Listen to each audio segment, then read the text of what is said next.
चलिए, so last lecture में हम लोगों ने ये डायग्राम की बात की थी, याद है? सो एआई क्या होता है, हमने बात की थी machine learning, neural networks and deep learning की। ठीक है जी, राइट। अब इतना तो क्लियर हो गया ना, पीछे क्या चल रहा है, कैसे काम हो रहा है, ट्रेन किया जा रहा है सबको। अब हम स्पेसिफिकली डिजिटल मार्केटिंग में आ जाएंगे। ठीक है जी, राइट, कि डिजिटल मार्केटिंग में कैसे काम होता है, एआई कैसे काम कर रही है डिजिटल मार्केटिंग के अंदर। ठीक है, सो डीप लर्निंग के अंदर वी हैव टू वेरिएंट्स। अगर हम लोग जाएंगे तो सबसे पहले वाला पार्ट है जिसको हम क्या बोलते हैं, जनरेटिव एआई। क्या कहेंगे? Generative AI. And generative AI के अंदर हमारे पास फिर उसके बेस पे मॉडल्स बनते हैं जिन्हें हम बोलते हैं लार्ज लैंग्वेज मॉडल्स। तो आज इन दो वर्ड्स को समझने की कोशिश करेंगे। ये दो वर्ड तुम्हारी फील्ड से जुड़े हुए हैं बेसिकली। तो जो भी आप एआई में यूज करते हो, कोपायलट, चैट जीपीटी, कुछ भी यूज कर रहे हो, वो बेसिकली क्या है, लार्ज लैंग्वेज मॉडल्स है, एलएलएम्स बोलते हैं उनको। ठीक है जी, राइट। और ये लार्ज लैंग्वेज मॉडल्स, ठीक है जी, किसका कंसेप्ट है? जनरेटिव एआई का कंसेप्ट है। तो पहले इसको समझते हैं क्या है। तो सबसे पहले बात करते हैं जनरेटिव एआई क्या है।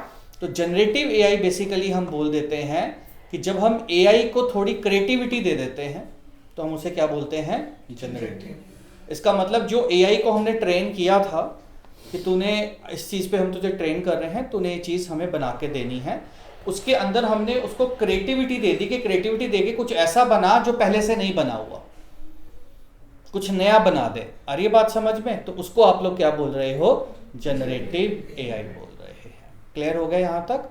ठीक है जी। तो जितना एआई काम कर रहा था उसके अंदर उसको अब कहा कि तू अपनी क्रिएटिविटी ऐड कर, अपनी तरफ से कुछ ऐसा ऐड कर और कुछ ऐसा बना जो पहले एग्जिस्ट नहीं करता, या कुछ मुझे नई चीज, मुझे एक पैराग्राफ लिख दे, मुझे एक ईमेल लिख दे नया।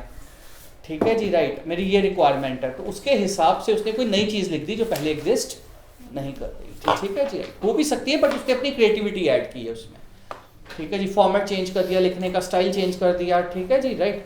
एंड उसे हम जनरेटिव एआई बोलते हैं। यहाँ पे क्लियर हो गया what is generative AI? Simple language में, सिंपल लैंग्वेज में अगर समझना है तो। ठीक है जी, राइट। टेक्निकल लैंग्वेज में ये डेफिनेशन है, देखो क्या है, generative AI function by employing to analyse and generate based on, जो भी मैंने बोल के है कि एआई को जो ऑलरेडी सिखाया गया, दिया गया है, उसी को एनालाइज करके अपने न्यूरल नेटवर्क्स को यूज करके नई चीज बनानी है। ठीक है जी, राइट, उस पैटर्न के ऊपर। क्लियर होगी बात? ठीक है, यहां तक क्लियर है जनरेटिव एआई की डेफिनेशन? ठीक है जी। अब आगे आ जाओ, फिर और ऐड करते हैं इसमें, एक और कॉम्प्लेक्स कर देते हैं इस डेफिनेशन को। So generative AI is a type of that can create such as text, image, video, music and more by learning pattern from, जिस पे उसे ट्रेन किया गया है। ठीक है जी, unlike traditional AI which only analyze data and make prediction. जैसे कल हमने कहा था कि फोन अनलॉक होगा कि नहीं होगा, ईमेल स्पैम में जाएगी कि नहीं जाएगी, कार स्लो करनी है कि नहीं करनी है, तो वो प्रेडिक्शंस कर सकती है, फिर उस पर काम करती है। ठीक है जी, राइट। बट जनरेटिव एआई क्या करती है, वो ओरिजिनल कंटेंट यूजर के प्रॉम्प्ट पे जनरेट करती है, नया कंटेंट। तो ये दो डिफरेंस समझ में आ गए। जो ट्रेडिशनल एआई चल रही है उसका काम है, जो उसको मिला है, ट्रेन किया गया है, उसी को देख के उसमें से कुछ निकालना। ठीक है जी, राइट। जैसे हमने कल एग्जांपल की थी, चेक करना कि ट्रांजैक्शन फ्रॉड है कि नहीं, ये ईमेल स्पैम है कि नहीं। ठीक है जी, राइट। बट जनरेटिव एआई क्या कह रही है, उसी डेटा से निकाल के कुछ नया बना दो। ठीक है जी, राइट। तो इसलिए मैंने जो पहली डेफिनेशन दी थी, क्या दी थी, एआई प्लस क्रिएटिविटी, जो ऐड की है हमने जनरेटिव एआई के अंदर। क्लियर? समझ में आ गया? ठीक है जी, राइट। तो ये ध्यान से देखना। तो जनरेटिव एआई कैसे काम करती है, इसको हम कोई इनपुट देंगे, इसके पास प्री ट्रेनिंग डेटा होता है, पहले से बना हुआ डेटा है, उसको ये फाइन ट्यून करेगा थोड़ा सा और नई चीज बना देगा। क्लियर है? ठीक है जी। जैसे वही है कि आपने अपने आगे वाले फ्रेंड से पेपर का क्वेश्चन का आंसर ले लिया, फिर उसके अंदर अपनी भाषा ऐड करके उसको चेंज कर दिया, मतलब वही रहा। ठीक है जी, राइट। तो यही करेगा वो। ठीक है, तो that is how generative AI works. ठीक है जी। अब इसके फॉर्मूलेज क्या हैं, या कितनी तरह की एप्लीकेशन होती हैं। तो जो भी इस वक्त आप सॉफ्टवेयर यूज कर रहे हो, कोपायलट, चैट जीपीटी या कुछ भी यूज कर रहे हो, वो इन 4 कैटेगरीज में आता है। ये 4 कैटेगरीज कौन कौन सी हैं? GAN, generative adversarial network, variational auto encoders, transformers and diffusions. ठीक है जी। तो नाम सुनने में डिफिकल्ट है, बट काम करो सुनोगे तो आप पहचान लोगे कौन सा सॉफ्टवेयर ये काम करता है। ठीक है, तो पहले बात किसकी करते हैं, जनरेटिव एडवर्सियल नेटवर्क। ये एआई कैसे काम करती है, इसमें दो चीज़ों को वो फोकस करते हैं, एक होता है जनरेटिव और एक होता है डिस्क्रिमिनेटर।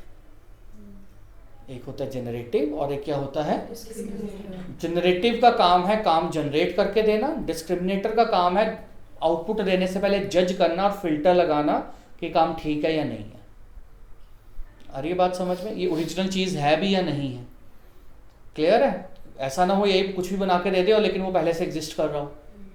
ठीक है जी, राइट। तो ऐसे सॉफ्टवेयर्स के अंदर हमें दो चीज़ें चाहिए, पहला जो जनरेट करे और दूसरा जो जज करे देने से पहले कि ये एक्चुअल में ओरिजिनल है या नहीं है, कहीं डुप्लीकेट तो नहीं है, किसी का एज इट इज कॉपी तो नहीं बन गई, कल को कॉपीराइट केस हो जाए। ठीक है जी, राइट। तो ऐसे केस में ऐसे जो सॉफ्टवेयर्स हैं, एप्लीकेशंस हैं, जिनकी अभी मैं एग्जांपल दूंगा, वो कौन सा मॉडल यूज करते हैं, जनरेटिव एआई का गैन मॉडल, जनरेटिव एडवर्सियल नेटवर्क्स। ठीक है जी, राइट। सो ये दोनों आपस में compete करते हैं, एक जनरेट करता रहता है और दूसरे को भेजता रहता है डिस्क्रिमिनेटर को, वो एज अ जज स्पॉट करता है फेक कंटेंट और वापस उसको भेजता है कि दोबारा बना, वो बना के भेजता है फिर दोबारा बना, जब तक ये सेटिस्फाई नहीं हो जाता डिस्क्रिमिनेटर। एग्जाम्पल्स लेते हैं कुछ, जैसे एआई जनरेटेड फेसेस आ गए ना आजकल, आपने सुना होगा एआई जनरेटेड फेसेस हैं। ठीक है जी, राइट। वो अपने आप फेस बना देता है, तो फेस बनाते हो इस चीज़ का ध्यान रखना कि किसी और का फेस तो नहीं यूज़ हो रहा, हालांकि उसकी ट्रेनिंग कहाँ पे हुई है, जो एग्जिस्टिंग फेसेस है उन्हीं पे हुई है ना, लोगों के फेसेस पे। लेकिन एआई जो फेस बनाएगा वो कहीं से भी पहला नहीं होना चाहिए जो ऑलरेडी बन चुका है किसी इंसान का। समझ में आ रही है बात? ठीक है जी। तो ये कैसे पॉसिबल होगा, क्योंकि एआई तो बना सकता है, क्योंकि उसने तो वही बनाना जो डेटा पे ट्रेन किया, तो उसने बनाया, वो जनरेटर का काम था। उसके बाद डिस्क्रिमिनेटर चेक कर रहा है कि वो फेस सेम है या नहीं, ऑलरेडी बना हुआ है कि नहीं, तो वो चेक करके उसको वापस भेजा, नहीं ये चेंज कर, ये चेंज कर, फिर तब जब तक ओरिजिनल फेस नहीं बन जाता। ठीक है जी, राइट। तो ऐसी एप्स यहाँ पे यूज होगी। फैशन ब्रांड्स आजकल यूज कर रहे हैं, आजकल फैशन ब्रांड्स ने एआई यूज करना शुरू कर दिया, मॉडल्स हायर नहीं करते वो अब, तो एआई मॉडल्स बना दिए, उन्हीं के ऊपर कपड़े डालते हैं। अब जो एआई मॉडल बन रहे हैं उन मॉडल का फेस किसी के साथ मैच नहीं ना करना चाहिए, वरना कोई केस कर देगा उस कंपनी पे, यार कि तुमने मेरे फेस पे कैसे ये कपड़े पहना दिए। अरे बात समझ में? तो ऐसी एप्लीकेशन तभी हो पाएगी प्रॉपर अगर साथ साथ में वो जज करेगा, अदरवाइज गलत रिजल्ट आने की उम्मीद है। समझ रहे हो कि नहीं? ये जो एआई टूल्स हम यूज कर रहे हैं उसका मतलब भी समझो ना कि लीगली भी तो है ना कॉम्प्लिकेशंस। ठीक है, तो गैन मॉडल कहाँ पे यूज होना है, जब आपकी ऐसी एप्लीकेशन बननी है, ऐसा एआई टूल बनाना है जो ऐसा कंटेंट जनरेट करे जो ऑलरेडी एग्जिस्ट, तो हमें एक कंटेंट जनरेट करने वाला बंदा चाहिए और एक डिस्क्रिमिनेटर चाहिए, डिस्क्रिमिनेटर जो चेक करता रहे। तो ये एआई टूल्स काम करते हैं। ठीक है जी, क्लियर है? ठीक है, I think I can show you example. वैसे तो आप लोगों ने देखा होगा मेरे ख्याल से। To Google, this person does not exist. For example एक वेबसाइट है, इस वेबसाइट को जितनी बार आप क्लिक करोगे ना, ये आपको ऐसा फेस देगी जो दुनिया में नहीं है, और वो ओरिजिनल लगेगा, लग रहा है ओरिजिनल, बट इस तरह का चेहरा दुनिया में नहीं है। तो ये एक एआई का सॉफ्टवेयर है, this person does not exist. ठीक है जी, राइट। तो ये है, तो थोड़ी थोड़ी देर बाद देखोगे, दोपहर को देखोगे अलग डेटा आएगा इसमें। ठीक है, आ रहा है ना? ये देखो, ये देखो एआई कहाँ पहुंच गए, ये फेसेस नहीं है। तो ये वाला जो सॉफ्टवेयर है वो कौन सा मॉडल यूज कर रहा है, गैन मॉडल। ठीक है, तो हमें समझना पड़ेगा जो एप्लीकेशन की रिक्वायरमेंट है उसके हिसाब से हमें काम करना पड़ेगा। ठीक है, उसके हिसाब से फॉर्मूला चलेगा। Just give me a second. चलिए, क्लियर हो गया एग्जाम्पल से? ठीक है, राइट। सो वापस चलते हैं रीडिंग मोड में। ठीक है, सेकेंड मॉडल कौन सा है, variational auto encoder.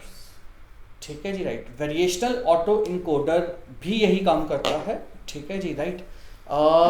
Variational auto encoder को आप इस तरह से समझिए कि जो एक चीज के मल्टीपल वेरिएशन जनरेट कर देता है। आप उसे कुछ कंटेंट दो, ठीक है जी, राइट, वो पहले उसी कंटेंट का क्या बनाएगा, एग्जैक्ट वर्जन बनाएगा स्केच के थ्रू, और फिर उस स्केच के वेरियस वर्जन्स बना देगा, मल्टीपल वर्जन्स। मैं बहुत सिंपल एग्जांपल देता हूँ आपको, कहाँ पे आप वेरिएशनल ऑटो इनकोडर यूज करते हो। आप सब ने इंस्टाग्राम यूज किया, आप में से कुछ ने स्नैपचैट भी यूज किया होगा। आप इंस्टाग्राम और स्नैपचैट पे फिल्टर्स लगाते हो अपने फेस पे, जो आपका फेस अलग अलग तरीके से दिखाता है, वो एआई है, वेरिएशनल ऑटो इनकोडर। आपको लगता है वो आप ही के फेस पे कर रहा है, नहीं, वो आपके फेस का पहले स्केच बनाता है, उसको अलग अलग वर्जन्स में बनाता है, और आपको लगता है, तो आपको लगता है कि मेरी फोटो पे ये डाल दी है, ऐसा नहीं होता। आ रही बात समझ में? ठीक है जी, राइट। तो उसके बीच में कौन सा कंसेप्ट यूज होता है, वेरिएशनल ऑटो इनकोडर्स। आ रही बात समझ में? ये वाला जो फॉर्मूला साइंटिस्ट ने बनाया, ये किसके लिए बनाया है, it is great for creating existing content. ठीक है जी, राइट। एक ही चीज के मल्टीपल वेरिएशन बना लेने, पहले इनपुट लेना, फिर उसका वो स्केच बनाता है, फिर स्केच को देखता है कि अलग अलग तरीके से कैसे मॉडिफाई किया जा सकता है। तो ऐसे चीज़ों को हम लोग क्या बोलते हैं, ऐसे फॉर्मूले को हम क्या बोल रहे हैं, वेरिएशनल ऑटो इनकोडर्स। समझ में आ गई बात? क्लियर है? ठीक है जी, राइट। तो देखो क्या लिखा है, it takes in data like images और कंप्रेस इनटू स्केच बनाता है, and then recreates a that looks similar but it is slightly different. Clear? ठीक है जी, right. So AI face filters और इंस्टाग्राम स्नैपचैट आपकी एग्जांपल है। हैंड राइटिंग जनरेशन आजकल आ गया कि आप एक हैंड राइटिंग लिख के दे दो, जैसे मुझे साइन लिख के देने हैं तो उसी साइन के मल्टीपल वर्जन्स बना देगा, फिर हम देख लेते हैं कौन सा साइन अच्छा रहेगा। ठीक है जी, राइट। तो ऐसी चीज़ें इसमें आ जाती हैं। क्लियर हो गया? ठीक। Third is transformers. ट्रांसफॉर्मर्स वो हैं जिनको हमने सब कुछ पढ़ा दिया है, दुनिया में जितना डेटा है सब दे दिया, उनको सिखाया पढ़ो इसको। ठीक है जी। और पढ़ने के बाद हमने उनको सिखाया कि जब भी कोई कुछ पूछे तो इसी पढ़ी हुई चीज़ को आपने नए फॉर्म में दिखाना है लोगों को, उसे हम लोग क्या बोलते हैं, ट्रांसफॉर्मर्स बोलते हैं। और ऐसे लिखना जैसे कि ह्यूमन लिख रहा है। ठीक है जी, राइट। तो जो आप चैट जीपीटी यूज करते हो वो ट्रांसफॉर्मर है। अरे बात समझ में? So think of transformer as a super intelligent writer that reads a ton of books and can write its own stories, blogs or emails. Transformers process massive amount of text, understand patterns and generate. They can create long, meaningful and context aware. किस context में बात हो रही है, किस बारे में बात हो रही है, उसके accordingly content चला सकते हैं। ठीक है जी। तो चैट जीपीटी, गूगल बार्ड, ये सब किसकी एग्जांपल्स हैं, ट्रांसफॉर्मर मॉडल की। तो जनरेटिव एआई के अंदर हम इनको बोलते हैं ये ट्रांसफॉर्मर्स हैं। ठीक है। प्लस जितनी एआई राइटिंग टूल्स हैं, जैसे कोई एड्स अपने आप बना देता है, ऐड बना देता है, वो सारे क्या हैं, जैसे copy.ai है एक, इसको आप कोई भी कंटेंट हो इसके ऊपर ऐड कॉपी बना देगा, ब्लॉग लिख देगा। ठीक है जी, राइट। ये सब किसकी एग्जांपल्स हैं, ट्रांसफॉर्मर। सो कोई भी ऐसा आपको सॉफ्टवेयर देखने को मिले एआई का, जिसे आप कुछ भी बोलो और वो उसके ऊपर आपको लिख के दे दे, किसी भी टॉपिक के ऊपर वो लिख के दे दे आपको, तो दैट मीन उन्होंने क्या यूज किया है, ट्रांसफॉर्मर यूज किया। किसी भी का मतलब है, जैसे फॉर एग्जांपल एक तो चैट जीपीटी हो गया, उससे तो आप किसी भी टॉपिक पे बात कर लोगे। जैसे एक मैंने सॉफ्टवेयर बनाया है जिसमें मैंने कहा है कि ये सोशल मीडिया एक्सपर्ट सॉफ्टवेयर है, इससे आप सोशल मीडिया की कोई भी कैप्शन लिखवा लो, इंस्टाग्राम की बायो लिखवा लो। ठीक है जी, राइट। तो वो भी ट्रांसफॉर्मर ही है, क्योंकि उसको सिर्फ और सिर्फ सोशल मीडिया पे ट्रेन किया गया है। तो इसका मतलब वो भी ट्रांसफॉर्मर ही है। तो ज़रूरी नहीं है कि जब हम कहते हैं कि ट्रांसफॉर्मर है उसको पूरी दुनिया का बताया जाए। हाँ, चैट जीपीटी को बनाने का मकसद ये था उन लोगों का कि ये किसी के बारे में भी बता सके। तो इसलिए जो चैट जीपीटी ट्रेनिंग हुई है वो दुनिया के हर तरह के कंटेंट पे हुई है जो दुनिया में एग्जिस्ट करता है।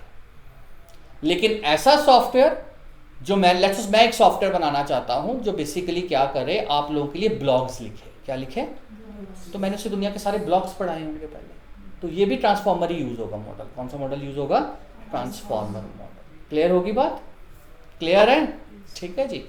सो ट्रांसफॉर्मर्स के बाद हमारे पास क्या आता है? डिफ्यूजन। डिफ्यूजन को पेंटिंग सिखाई गई। डिफ्यूजन मॉडल को क्या सिखाया गया है? पेंटिंग सिखाई गई है। कैनवस के ऊपर पेंट करना है कैसे, ठीक है जी, वो सिखाया गया है। और ये वो मॉडल है जो आप इमेज जनरेशन में यूज़ करते हो। तो जितने भी आपके इमेज जनरेशन एआई टूल्स हैं जिनको आप प्रॉम्प्ट लिखते हो और वो इमेज बना देते हैं, ठीक है जी, वो पीछे पेंट करते हैं। आ रही बात समझ में? तो वो कौन सा मॉडल यूज़ होता है? डिफ्यूजन। तो पहले देखो, think of diffusion AI as a painter who start with messy canvas and slowly add details to create a masterpiece। अब देख रहे हो, जब कोई इमेज का प्रॉम्प्ट देते हो वो थोड़ा टाइम लेता है, तो कैनवस पे बना रहा होता है पीछे, ठीक है जी, right. It starts with random noise like a blurry image and step by step it refines the image until it looks realistic, ठीक है जी, right. This method is specially useful for high quality image generation. So example क्या है? DALL E, Midjourney, ठीक है जी, right, या AI generated video जैसे रनवे एमएल यूज़ होता है। तो कोई भी ऐसा सॉफ्टवेयर जो इमेज या वीडियोस बना के दे रहा है आपको, वो किस मॉडल पे बना है? डिफ्यूजन पे बना है। आ रही है बात समझ में? अब आप जब भी कोई एआई की एप्लीकेशन यूज़ करो, आपको उसको अपने दिमाग में ऑब्जर्वेशन करना है, ये डिफ्यूजन मॉडल यूज़ कर रहा है पीछे, ठीक है जी, राइट। ये कौन सा मॉडल यूज़ कर रहा है? ट्रांसफॉर्मर यूज़ कर रहा है। ये क्या यूज़ कर रहा है? वेरिएशनल यूज़ कर रहा है। और या फिर ये चैन यूज़ कर रहा है।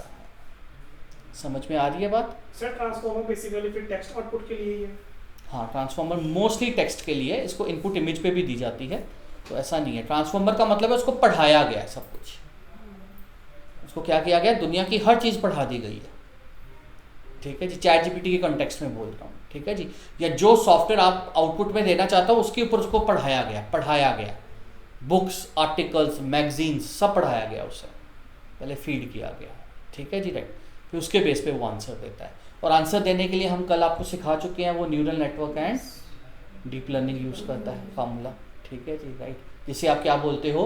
मशीन लर्निंग, ठीक है। और ऊपर एक वर्ड बोलना है तो यही बोल देते हैं, ठीक है जी। क्लियर हो गया? यस। क्लियर है जनरेटिव एआई? ठीक है जी, राइट। तो ये आपको जनरेटिव एआई में यूज़ करना है। तो जनरेटिव एआई की क्या कौन से सॉफ्टवेयर है? कंटेंट जनरेशन में यूज़ होता है। जनरेटिव एआई कहाँ पे यूज़ हो रहा है आजकल? कस्टमर सपोर्ट पे। चैटबॉट लग गए हैं वेबसाइट पे, अब पीछे ह्यूमन ही बैठे होते हैं। आप चैटबॉट के साथ कोई भी चैटिंग कर लो, वो आपको आंसर दे देते हैं, क्योंकि उनको पूरे ऑफिस का डेटा दिया होता है। तो आप उसको पूछ सकते हो मेरा रिटर्न कब आएगा, मेरा ऑर्डर कब डिस्पैच होगा, ठीक है, क्योंकि उनको पूरी कंपनी के डेटा, लाइव डेटा पे ट्रेनिंग दी जाती है, ठीक है जी, राइट। डेटा एनालिसिस में आजकल यूज़ होता है। ये ऑटोमेटिक टास्क में यूज़ होता है आजकल। ऑटोमेटिक टास्क हमने बना दिए हैं, जैसे मैंने फॉर एग्जांपल बना दिया है कि यार अपने आप मल्टीपल वेबसाइट पे जाए, जब शॉपिंग लगती है अमेजन पे भी जाए, फ्लिपकार्ट पे भी जाए, मिंत्रा पे भी जाए, और सबसे सस्ता एक प्रोडक्ट उठा के मुझे दे दे, ठीक है जी, राइट। तो ऐसे ऑटोमेटिक टास्क बना सकते हो। जो प्रोग्रामर्स हैं वो ये काम करते हैं आजकल, ठीक है। जैसे मैंने एक वेब स्क्रैपिंग सॉफ्टवेयर बनाया था, तो जब अब तो चलो अपडेट हो गया, अब नहीं चल रहा होगा, पिछले साल मैंने बनाया था। वो क्या करता था, वो सारी शॉपिंग साइट्स पे जाता था, हर प्रोडक्ट को उठाता था, फिर सारी शॉपिंग साइट्स के साथ कंपेयर करता था, जहाँ पे सबसे कम प्राइस होता था वो मुझे ला के देता था, तो मेरे लिए शॉप करना ईजी हो जाता था, ठीक है जी। तो उसके लिए मैंने पाइथन प्रोग्रामिंग के अंदर उसे यूज़ किया था, ठीक है जी। ये ऑटोमेटिक टास्क हो गए जो अपने आप काम करते रहेंगे, ठीक है जी, राइट। यहाँ आप देखते हो कि अपने आप आपकी वेबसाइट का बैकअप हो जाए, अपने आप ये काम हो जाए, ठीक है जी, राइट। तो वो ऑटोमेटिक टास्क है। सेम प्रोग्रामर्स के लिए आजकल कोड अपने आप जनरेट कर देते हैं।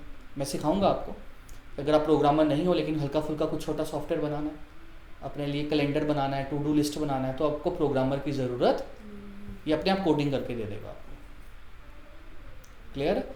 हाँ, बट थोड़ा सा दिमाग होना चाहिए बंदे का फाइन ट्यून करने के लिए, ठीक है, राइट। जितनी भी आप आजकल ट्रांसलेशन देख रहे हो, आजकल आप देख रहे हो फ़ोन में एआई आ गया कि आप इंग्लिश में बोल रहे हो, सामने वाला जर्मनी समझ रहा है तो जर्मनी में कन्वर्ट करके उसे सुनेगा। ये सब जनरेटिव एआई का काम है। सेंटीमेंट एनालिसिस आ गया। सेंटीमेंट एनालिसिस बहुत बड़ी कंपनीज यूज़ कर रही हैं। यूएस का पूरा इलेक्शन सेंटीमेंट एनालिसिस में होता है। तो यूएस में जब इलेक्शन होता है ना, जब भी कोई इलेक्शन होता है तो वहाँ पे डिबेट्स होती हैं। जैसे हमारे यहाँ पे रैलीज होती है ना, वहाँ पे कैंडिडेट्स क्या करते हैं, डिबेट करते हैं, दो कैंडिडेट खड़े होके, ठीक है। फिर लोग, यूएस के लोग बहुत पॉलिटिकल एक्टिव है, तो लोग उस पर बात करते हैं। सबसे ज़्यादा ये बात करते हैं ट्विटर पे। तो इलेक्शन के रिजल्ट आने से पहले पता लग जाता है कि कौन जीतेगा, क्योंकि वो सारा सेंटीमेंट एनालिसिस कर लेता है एआई कि कौन न्यूट्रल है, कौन पॉजिटिव है, कौन किसके अगेंस्ट नेगेटिव है, सिर्फ ट्वीट देख के कि लोगों ने क्या टाइप किया, ठीक है जी, राइट। तो ये सेंटीमेंट एनालिसिस करते हैं। तो ये सारी एप्लीकेशंस किसकी यूज़ हो रही हैं, जनरेटिव एआई। क्लियर हो गया? जनरेटिव एआई ओवरव्यू पता लग गया। तो जनरेटिव एआई का मतलब है कुछ नया जनरेट करना। आ रही बात समझ में? अगर कुछ नया जनरेट करना है, इमेजेस सिंपल लेवल में समझो, कोई इसको रट्टा लगाने की जरूरत नहीं। अगर कुछ ऐसा यूज करना है जो इमेजेस क्रिएट करे तो हमें कौन सा मॉडल डाउनलोड करना है? Diffusion model. आ रही है बात समझ में? अगर हम चाहते हैं कि हमसे कोई भी कुछ पूछे, दुनिया में किसी भी चीज़ के बारे में पूछे, हम उसका आंसर दे दें, या स्पेसिफिक किसी भी टॉपिक के बारे में पूछे उसका आंसर दे दें, तो क्या यूज़ होना है? ट्रांसफॉर्मर यूज़ होना है। आ रही है बात समझ में? और अगर हम चाहते हैं कि हम कोई इनपुट दो और उसी इनपुट को चेंजेस कर करके उसकी मल्टीपल वेरिएशन बना दें, तो वेरिएशनल ऑटो इनकोडर। आ रही है बात समझ में? और अगर कुछ ऐसा बनाना है जिसमें प्रोबेबिलिटी है कुछ नया जनरेट हो लेकिन उसमें गलत भी आ सकता है, ठीक है जी, राइट, तो गैन मॉडल यूज होगा जो पहले जनरेट करेगा फिर डिस्क्रिमिनेट करेगा। क्लियर होगी बात? क्लियर है? ठीक है, राइट। तो ये है आपका generative AI. I hope it is clear. ठीक है जी। फिर हमारे पास क्या है?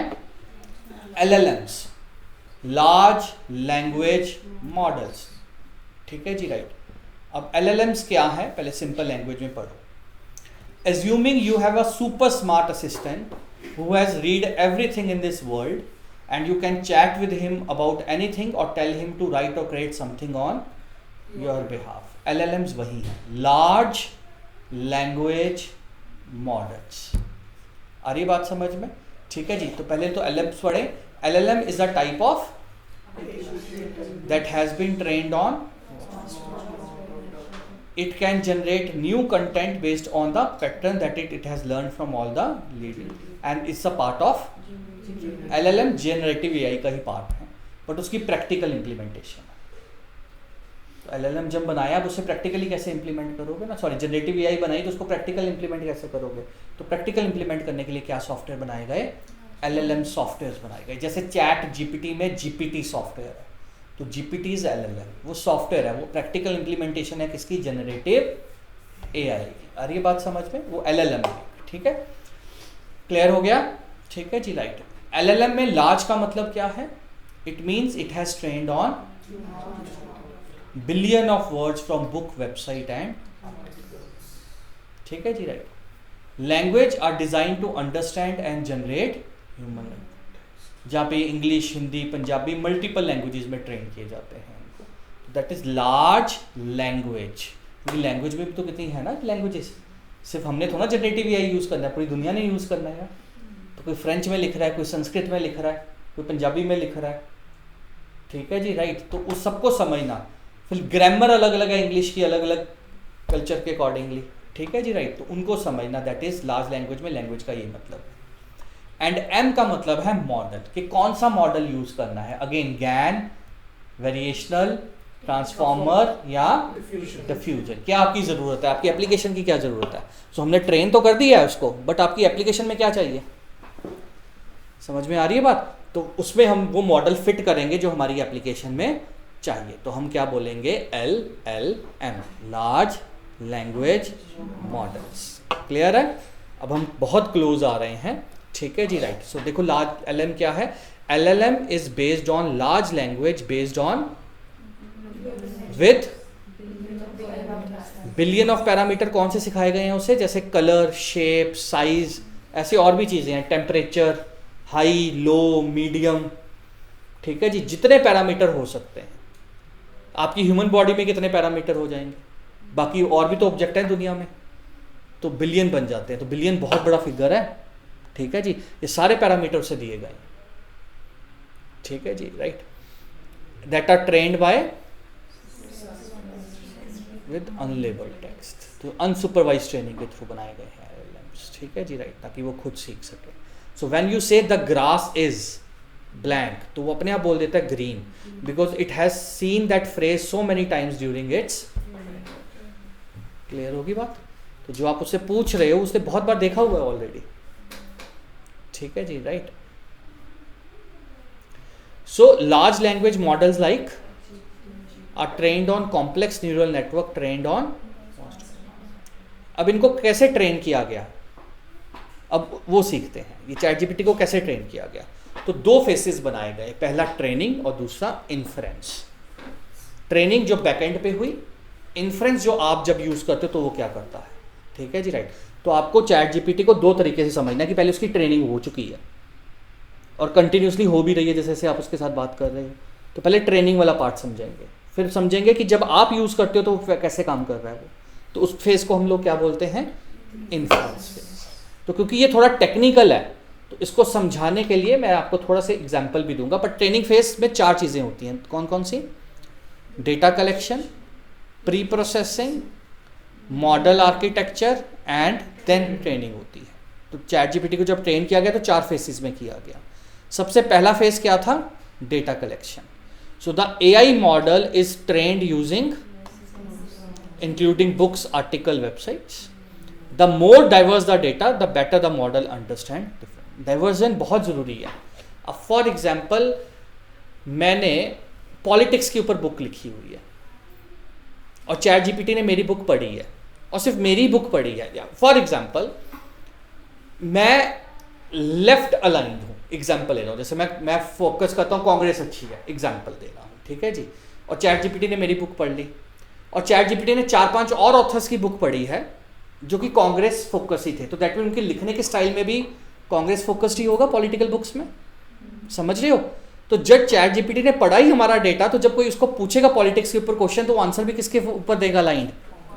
तो गलत हो गया ना, बायस्ड हो गया यहाँ पे। तो एआई को ट्रेन करते हो कि ये लोग ध्यान रखते हैं कि उसे अलग अलग तरह का डेटा दिया जाए ताकि वो बायस्ड ना हो आगे जाके। समझ में आ रही है बात? ठीक है, जिसे टेक्स्ट भी दिए जाए, इमेजेस भी दिए जाए, बहुत सारा डेटा दिया जाता है उससे। तो that is the first data. तो कलेक्ट करना, अभी दे नहीं रहे, अभी क्या कर रहे हैं? तो अगर लेट्स सपोज अगेन मैं वहीं पे आ गया, अगर मुझे एक इमेज जनरेशन ऐप बनानी है, को पायलट जैसी, जो कोई भी इमेज जनरेट कर दे, आप प्रॉम्प्ट डालो, तो पहले मुझे बहुत सारी इमेजेस इकट्ठी करनी पड़ेगी, हर तरह की एज की, हर तरह के जेंडर की, हर तरह की वेरिएशंस की, अरे वाह, हर तरह के एथनिक्स की, ठीक है जी, राइट। एग्जाम्पल लेते हैं एक ह्यूमन से, तो ये हम सब ने ह्यूमन से सीखा है, एआई पूरा ह्यूमन की मिमिक्री कर रहा है ना।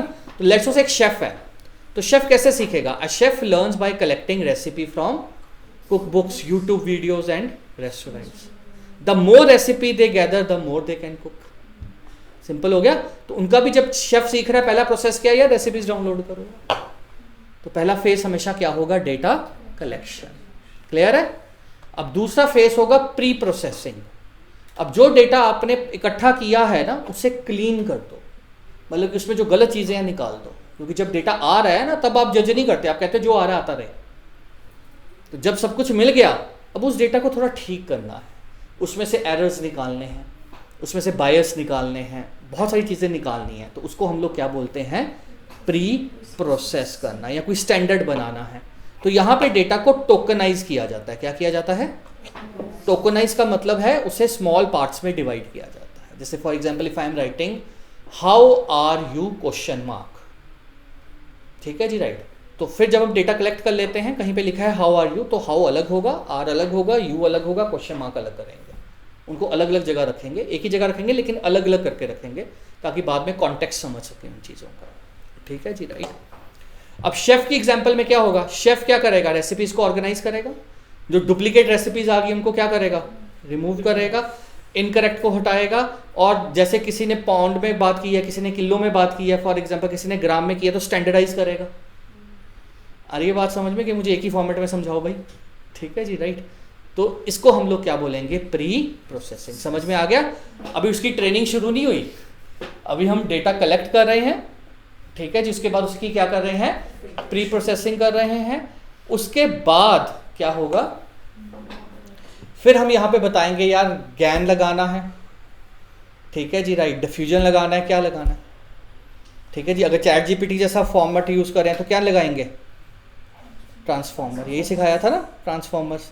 तो फिर यहाँ पे वो सिलेक्शन होती है, ठीक है जी, राइट, कि क्या ट्रेन करने से पहले किस पे ट्रेन करूँ भाई इसको, ठीक है। तो सेम शेफ क्या करेगा? The chef develop their own cooking style and technique based on what they have learn, कि नहीं जी मैं ऐसे कुक करूँगा, ठीक है जी, राइट। तो that is a model, model final करो। एंड फोर्थ फिर क्या स्टार्ट होती है और कैसे ट्रेनिंग स्टार्ट होती है? The AI model reads learning patterns, meanings and relationship between.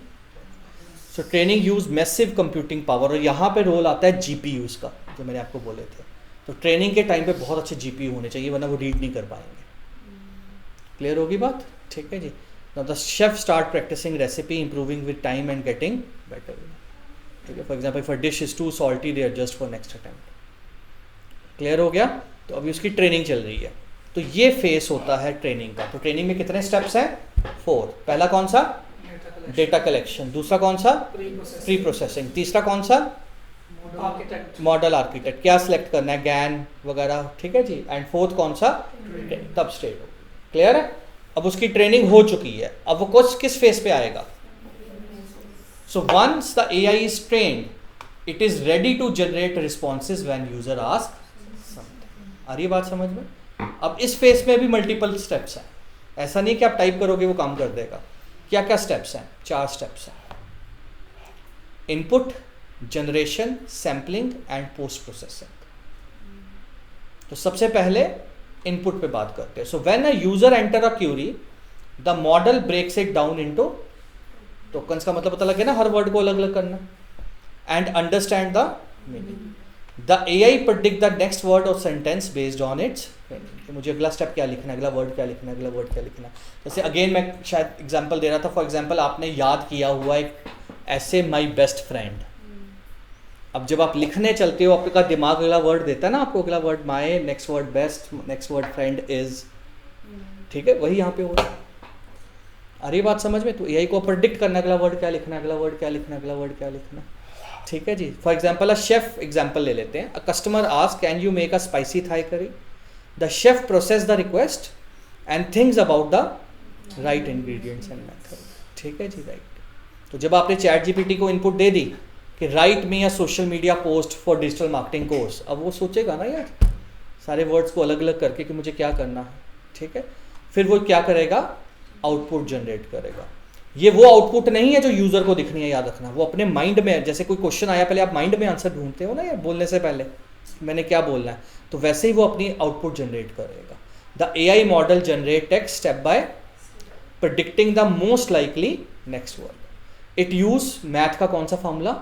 Probabilities. Math कहीं ना कहीं यूज होता है ना, पढ़ी थी ना प्रोबेबिलिटीज, ठीक है जी, right. To form complete and meaningful sentence.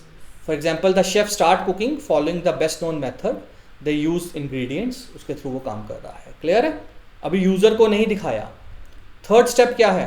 Sampling. Sampling में अब आपको वेरिएशन ऐड करनी है। क्या ऐड करनी है? आप सेम आंसर नहीं सबको दे सकते। जैसे for example if I ask a chat GPT के टेल मी अ जोक, और अगली बार भी कोई और पूछ रहा है वही जोक, तो ना वो रिपीट करेगा। तो हमें ये मेक श्योर करना है कि लोगों को सेम चीज़ के अलग अलग क्या मिले, आंसर्स मिले, वरना लोग बोर हो जाएंगे, ठीक है जी। उस स्टेप को हम लोग क्या बोलते हैं? सैम्पलिंग। क्या बोलते हैं? Sampling. So sampling help introduce randomness, so the AI does not always give the same response. इसमें टेम्परेचर पैरामीटर यूज होता है। 1 बिलियन पैरामीटर में पैरामीटर होता है टेम्परेचर। टेम्परेचर क्या होता है? जैसे हाई टेम्परेचर का मतलब ज़्यादा क्रिएटिव चीज़ बनाओ, ठीक है जी, बट उसमें हो सकता है फैक्ट्स कम हो, हवा में ज़्यादा बात हो। लो का मतलब है कि आप एक्चुअल ऑथेंटिक कंटेंट बनाओ, फैक्ट के बेस के ऊपर, नया बनाओ लेकिन फैक्ट के बेस के ऊपर। तो जिस तरह की आउटपुट वैसे वो टेक्निक्स यूज़ करते हैं, ठीक है। तो शेफ क्या करेगा? डिफरेंट लेवल ऑफ स्पाइसेस डालेगा इसमें, ठीक है जी, right. They may experiment with extra ingredient, जैसे जैसे एक्सपीरियंस होता रहता है वो एक्सपेरिमेंट करता रहता है अपनी रेसिपी के साथ। And the final is output को रिफाइन करना है, post processing. Post processing is कि अब मुझे दिखानी है आउटपुट, उससे पहले मुझे क्या करना है? उससे पहले मुझे चेक करना है कि मैं जो दिखा रहा हूँ उसकी ग्रामर ठीक है, उसके स्पेलिंग ठीक है, उसका स्ट्रक्चर ठीक है। AI अपने आप को ठीक कर रहा है कि मैंने जनरेट तो कर लिया, अब मैं चेक भी तो करूँ, ठीक है जी, right. It may also remove inappropriate, और फिर भी फाइनल चेक करता, अभी भी तो बायस तो नहीं हूँ मैं। The same, the chef taste the dish, adjust the seasoning and plate it nicely before serving it to customer. बना के सीधा नहीं जा देना कस्टमर के पास। So that is a post processing. फिर आपको आउटपुट दिखती है। समझ में आ गया? क्लियर है? सो क्या 4 फेसेस है हमारे पास इन्फ्रेंस में? जब आप चैट GPT यूज कर रहे हो, जब आप कोई इनपुट देते हो तो that is the input face. उसके बाद वो क्या करता है? आउटपुट जनरेट करता है, ठीक है। फिर उसकी क्या करता है? सैम्पलिंग, मतलब वेरिएशंस बनाता है, और उसके बाद चेक करता है खुद को, पोस्ट प्रोसेसिंग, एंड फिर आपको आउटपुट दिखाता है। एंड इसी को हम LLM बोलते हैं। क्लियर है? ठीक है जी। तो पहला ट्रेनिंग फेस में 4 थे faces: data collection, pre processing, model, training. और इन्फ्रेंस फेस में 4 हैं: इनपुट लेना, आउटपुट जनरेट करना, sample banana and post. Clear है? ठीक है, फाइनल एग्जांपल देता हूं एक और, चैट जीपीटी की ले लेते हैं एग्जांपल कैसे बना। ठीक है, बड़े ध्यान से सुनना, जो सिखाया वही दोबारा बता रहा हूं। पहला फेज क्या है?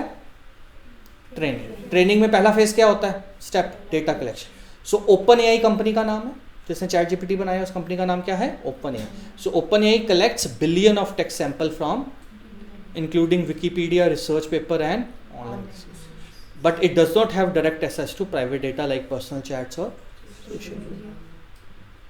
ठीक है जी। फिर वो उसको क्या करता है? Pre process data containing hate speech, personal information और low quality spam content. Low quality मतलब आपने भी कल को कोई ब्लॉग लिख दिया, वो नहीं लेगा, आपकी ऑथेंटिसिटी क्या है जब तक आप एक ऑथेंटिक ऑथर नहीं हो, तो ऐसे कंटेंट वो नहीं लेता स्पैम वाले। ठीक है जी, right. Words like ChatGPT, chat comma GPT are tokenize. कुछ भी उसे लिख के दोगे वो टोकनाइज करेगा, तो so the model understand relationship between. Token का मतलब पता चल गया? ठीक है जी, राइट। प्री प्रोसेसिंग के बाद थर्ड स्टेप क्या था? तो ChatGPT architecture is a deep learning model with, ठीक है जी, right. This parameter help him understand grammar, sentence, कोई ग्रामर है, कोई सेंटेंस देख रहा है, कोई फैक्ट्स देख रहा है। ठीक है जी, राइट। और मॉडल आर्किटेक्ट वो कौन सा यूज करता है बताना, मैंने नहीं लिखा यहाँ पे जानबूझ के। कौन सा मॉडल यूज करता है चैट जीपीटी? ट्रांसफॉर्मर। ठीक है जी, ट्रांसफॉर्मर के थ्रू वो ये काम कर रहा है। फिर उसकी ट्रेनिंग दी गई है। If given Paris is the capital of the model predict France based on it's. फिर ह्यूमन उसको रिव्यू करता था। मैंने बोला था चैट जीपीटी को ह्यूमंस ने रिव्यू किया, तो ह्यूमंस बैठे होते थे, फिर वो उसको बताते थे तूने गलत दिखा है, तूने सही बोला है। तो पहले कई महीने ऐसे ट्रेनिंग चली है, उसकी आउटपुट देख के उसको लेबल किया जाता था, सही है, गलत है, सही है, गलत है, ऐसे उसको ट्रेन किया गया। क्लियर हो गया? ठीक है। फिर आ गया इन्फ्रेंस फेज। अब हमने पूछा चैट जीपीटी से कुछ, सो लेट्स सपोज मैंने चैट जीपीटी से पूछा what is, ChatGPT breaks it into tokens and searches for in its knowledge base. आ रही बात समझ में? क्लियर है? ठीक है। फिर वो उसको क्या करेगा? आउटपुट जनरेट कहा था मैंने करेगा। So for what is AI the model construct a sentence, उसने एक सेंटेंस बना दिया। उसके बाद वो क्या करेगा? ठीक है जी, right. So for example if you ask tell me a joke the AI might generate, तो सैम्पलिंग भी तो करनी है, अलग अलग आंसर देना है। फिर वो आखिर में क्या करेगा? फिल्टर करेगा, post processing. If the AI generate a वेग और biased response, filter ensure a clear safe output before it appears on the screen. क्योंकि लीगल भी तो है ना, जैसे आप एज एन इंसान कहीं पे भी जाके किसी को कुछ नहीं बोल सकते ना, तो फिर एआई के ऊपर भी तो वही लगाना है ना हमने रूल्स। ठीक है जी, राइट। ये भी तो लॉ के अंदर आएगा, तो वो लगा दिए जाते हैं। क्लियर है? क्लियर है? तो ये सब कुछ करने के बाद भी अभी भी जो हमारे पास एलएलएम है उनकी ये दो लिमिटेशंस हैं। पहली लिमिटेशन क्या है? वो अभी भी बायस हो सकते हैं, क्योंकि बहुत डेटा पढ़ा है ना यार, उन्होंने बहुत डेटा पढ़ा है। और ये भी नहीं पता जो लोग एलएलएम बना रहे हैं, बना तो ह्यूमंस ही रहे हैं, ट्रेन कर रहे हैं, क्योंकि गलत डेटा पे तो नहीं ट्रेन कर रहे। अब हमें उनकी नीयत नहीं ना पता जो बना रहे हैं एलएलएम्स, वो भी तो इंसान ही है ना। ठीक है जी, राइट। सो ये समझना पड़ेगा। ठीक है जी। या कई बार ये आपको इनकरेक्ट इन्फॉर्मेशन देता है, ये आपको कई बार बता नहीं पाता कि मुझे ये चीज़ नहीं आती, क्योंकि आपने उसको कुछ बोला है तो वो कुछ भी ढूंढ के दे देता है आपको। ठीक है जी, राइट। तो ये अभी के लिमिटेशन है किसकी? एलएलएम्स की। ये कुछ फेमस एलएलएम्स हैं मार्केट में। सबसे पहले ओपन एआई कंपनी ने जीपीटी बनाया, जिससे और सॉफ्टवेयर आपको दिया chat GPT, but basically LLM का नाम क्या है? जीपीटी है। आ रही है बात समझ में? क्लियर है? ठीक है। अब ये नए वाले में रीजनिंग कर सकता है, और ये मल्टी मॉडल है। मल्टी मॉडल का क्या मतलब होता है? टेक्स्ट, इमेज, एक से ज़्यादा मॉडल्स के ऊपर काम कर सकते हैं। जैसे आपने देखा होगा ना, जो नया चैट जीपीटी आया प्रीमियम है, उसमें आप इमेजेस भी काम कर सकते हो, जनरेट कर सकते हो, वीडियोस भी काम करवा सकते हो, तो उसको हम मल्टी मॉडल बोलते हैं। क्या बोलते हैं? Multi modal. और कैसे आप उसे असेस कर सकते हो? एक तो जीपीटी को असेस करने के लिए ओपन एआई ने चैट जीपीटी बनाया, चैटबॉट। आ रही बात समझ में? और एक असेस करने का तरीका क्या है? एपीआई। एपीआई क्या था लास्ट टाइम मैंने आपको बताया?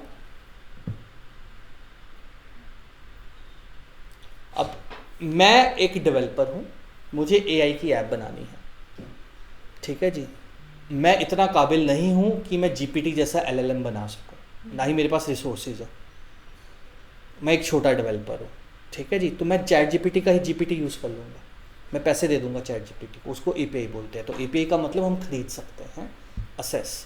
तो एप्लीकेशन मेरी होगी, लेकिन पीछे जो आंसर आप डाल रहे हो वो किसके पास जा रहे हैं? जीपीटी, चैट जीपीटी नहीं बोला, जीपीटी के पास जा रहे हैं। अरे ये बात समझ में? आउटपुट भी वही दे रहा है। तो ये लोग कहाँ से कमाएंगे? तो ये लोग एक अच्छी चीज़ बनाते हैं, बाद में बेच देते हैं। ठीक है जी, मैंने कल भी एग्जांपल दी थी, जैसे इंडियन रेलवे है, तो रेलवे की अब वेबसाइट बन गई है, तो वेबसाइट तो रेलवे ने बनाई है, बुकिंग भी कौन करेगा? रेलवे ही करेगा। लेकिन आप गो आईबीबो, मेक माई ट्रिप, कहीं पे भी जाके बुकिंग कर लेते हो, क्योंकि वो ज़्यादा फेमस है। वो बुकिंग कभी नहीं कर सकते, बुकिंग रेलवे करेगा। उन्होंने रेलवे से रेलवे का एपीआई खरीदा हुआ है, कोड। और ये बात समझ में, वो उसके साथ लिंक है। ठीक है जी। तो अगर आज की डेट में मैं एक टिकट बुकिंग की ऐप बनाना चाहता हूँ, तो मैं नहीं बना सकता ना यार। तो मैं क्या करूँगा, ऐप तो बनाऊंगा, इंटरफेस बनाऊंगा, बट उसका जो फार्मूला है वो किससे ले लूँगा? इंडियन रेलवे से लूँगा। उसके लिए उसको मैं पैसे दूंगा, तो चाहे वो मुझे चार्ज करेगा। समझ में आ गई बात? और वो अपना कोड मुझे कैसे देता है, उसको टेक्निकल टर्म क्या दिया गया है? एपीआई। क्या दिया गया है? एपीआई। वर्ड याद रखना, एपीआई का मतलब है कि आप अपनी एप्लीकेशन के अंदर किसी और का काम कर रहे हो। ठीक है, क्लियर हो गया? फिर गूगल ने क्या बनाया है? जेमिनी। सुना है सबने? फिर डीप सीक आया, डीप सीक भी सुना होगा, पीछे चाइना वाला। ठीक है, इसने 2 मॉडल बनाए हैं, R1 एंड V3। ठीक है जी, राइट। तो ये सारे, क्लॉड आता है, ये एंथ्रोपिक कंपनी ने बनाया है। ठीक है, क्या चीज़? नहीं, डीप सीक मल्टी मॉडल नहीं, वो पीछे से किसी और का मॉडल यूज़ करता है, अपने आप में नहीं है। ठीक है, थोड़ा आइडिया हो गया? अब जैसे लेटेस्ट क्या आया है, ग्रॉक, बट इसका ओरिजिनल वर्जन पेड है। ठीक है जी, राइट। ये एक्स ने बनाया, ठीक है, एलन मस्क ने। क्लियर हो गया? ठीक है जी, राइट। सो ये है हमारे जनरेटिव एआई एंड एलएलएम्स हैं हमारे। ठीक है जी, ठीक है। अब आप सॉफ्टवेयर सीख सकते हो। ठीक है।